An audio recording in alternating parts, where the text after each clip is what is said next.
Hey everyone, due to popular demand I thought I'd do this little video about my my old school buggy that I like to run. So this is the buggy that I've been running against new cars. It's almost 30 years old. It may even be over 30 years old, I'm not sure. It's from the early 90s and it's basically a mixture of Schumacher Cougar and Schumacher Club 10. And a couple of little extra odds and sods thrown in for good measure. So this is the one that I've been running at, I've run it at Junction 16, I've run it at Silverstone Buggy Club.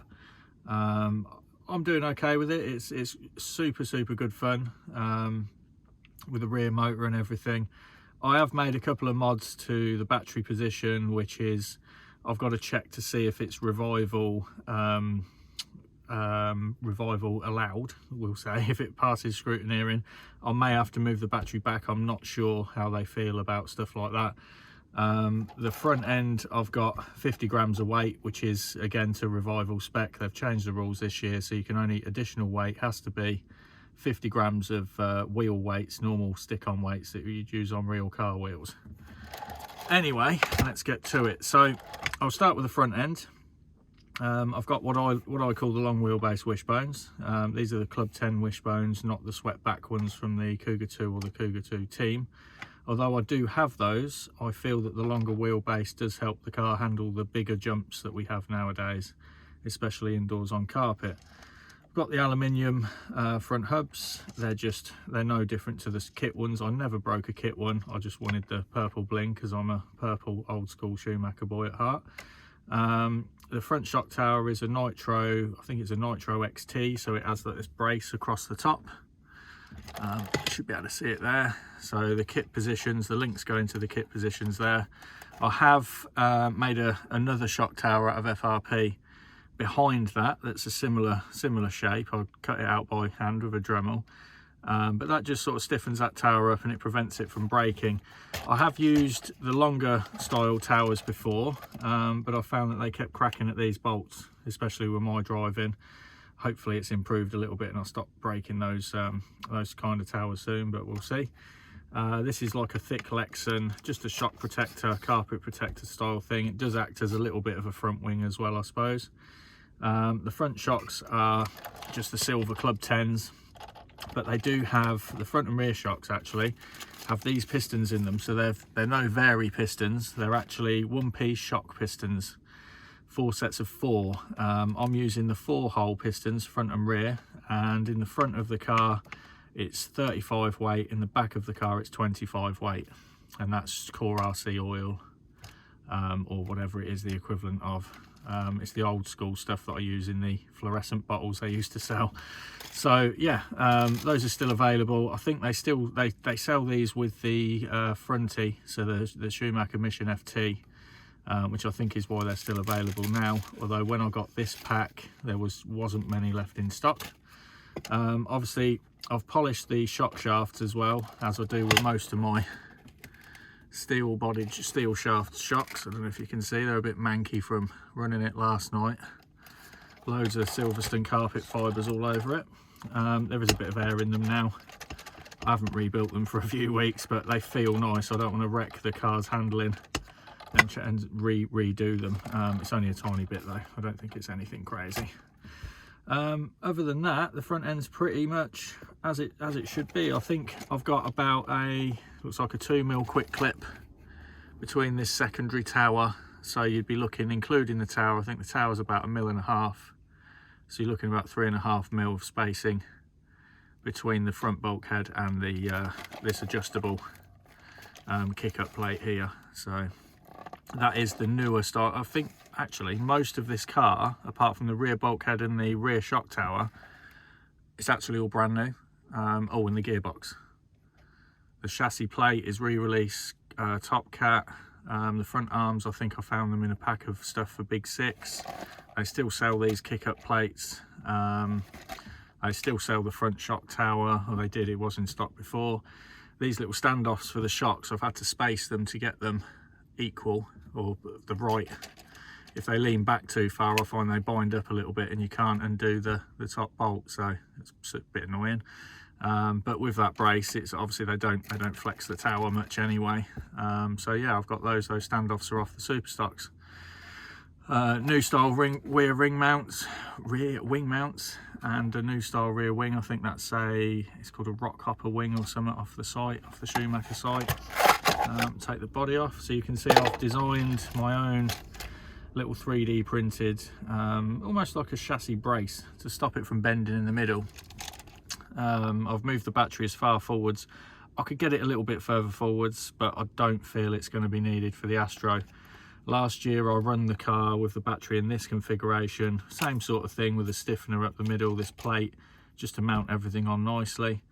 I've repositioned the servo so it's straight, so I've drilled a couple of extra holes in this Top Cat chassis, so it's not back here, it's more further forwards as well. I wanted to try and get the weight as far forward as I could, A, to stop it from wheeling, and B, to try and keep up with some of the modern cars being rear motor. I want to keep it that way, and obviously have it revival spec. So yeah, camber wise, I think I've got, don't think I've got a camber gauge to hand at the minute, still packed away in my box, but I think the front is about 1.5 degrees and the rear is 4. Now the rear links are in this multi-hole bulkhead, hopefully you can see that. So the rear links are in the upper inner hole, and then on the rear hubs, these are the hubs without the big great disc at the end. These have the 2 holes there, so they're in the lower hole on the hubs, and that actually has, when the car rolls, it does cause quite a lot of camber gain. So I think running that 4 degrees just stops it from grip rolling right on the edge of the tyre. On the cactuses, I have cut the inner and outer rows. I did think about cutting a second row, but I don't think I need to at the moment. I only had one grip roll issue last night, but I think I just got on the power a little bit too early and the car wasn't ready for it. In the back, I'm running the Mazoom slipper kit with a standard pitch belt. I have the Cougar 2 Team aluminium out drives for the diff, because I melted some last year at the revival meeting. Also long wheelbase wishbones, again Top Cat. I snapped one last night, so I've got one new one from the re-release and then an original one there, so I'll have to order a set of new ones. This one's got quite a bit of play in it, but I hit the wall last night and snapped one in half, no drama. I've got these aluminium 1/8 pin holders, but again the plastic ones are absolutely fine, and I've got them kit positioned, so there's a 1.5mm spacer each side, and then I think the kick up or kick down squat spacer is the same as kit as well. I think that, no, it's not bent. Sometimes if you land on the back hard, you can bend this part here and you end up knocking the motor into the spur gear. But I don't think I had any big spills last night. It does take a beat in this car. The steering at the front is, I think it's from one of the Nitro cars. It's not the Rascal. I think Kevin Bishop has mentioned it before on the iconic.com Facebook page. Have a quick Google. It's bull race steering. It's beefed right up versus the old style stuff. And I've just put a little notch in it there because I've got a ball stud instead of the traditional style bit of bar that goes in there, and then the adjuster bit in the middle. The Savox TG servo is just something I've had knocking around for a long time. It seems to be strong enough, it's holding its own. And that's pretty much it mod wise. The car itself is, I run it with a 6.5 last night for the first time. It was absolutely insanely fast, but again, no signs of any sort of badness coming from the gearbox. I think my spur gear is starting to get a bit noisy, but that was from a bad meshing incident before. Yeah, the slipper works absolutely fine, the Mazoom slipper. I might get the Pro transmission again from Schumacher for my other car, or I might put this in my other car and put the Pro trans in this with a wider pitch belt and see if it's any good or any better. But the current setup I'm happy with. So obviously you've got the blue springs front and rear as well. Oh, and the shock bodies, I believe these are long and these are medium. That's as much as I can tell you. I have the front springs in different lengths, so these I should probably measure. So let's have a look, find one of these verniers. So the front springs are unloaded roughly 45-ish mil, about 46 mil. So they're 46 mil long. The rears, I can also unload them, and you're looking at obviously grey springs on the back if you can't see them. They're about 65 mil, so 65. Just check that. Make sure that sometimes this thing messes about. This is my spare one. Yeah, 65 mil for the rears. And that's that. Yeah, it seems to, I haven't got very much ride height. I've probably got about 14 mil, something like that, which is what I would run. I was running an LD2, which I bought to learn about newer style buggies, just so I could get this one up to speed and just try and have a bit more fun with it this year at Revival. Last year I went there pretty green. I didn't know what I was doing. I tried running the car with a plastic 3-gear gearbox, and it ran great on the Friday night in the practice because it was raining, track was slippy, and I was really enjoying driving around. Ended up putting a brushed setup in it. I did have a 10.5 when I arrived at the track, but I ended up running a 13 single, no slipper clutch, and in the wet it was awesome. But then the next day it dried up.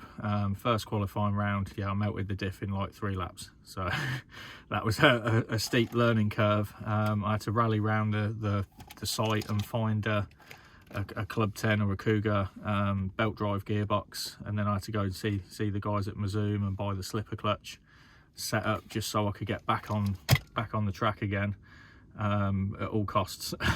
So yeah, I can't remember what final I ended up in, but I had amazing fun. It was wicked fun. We had a great night Friday night with the sound system and stuff.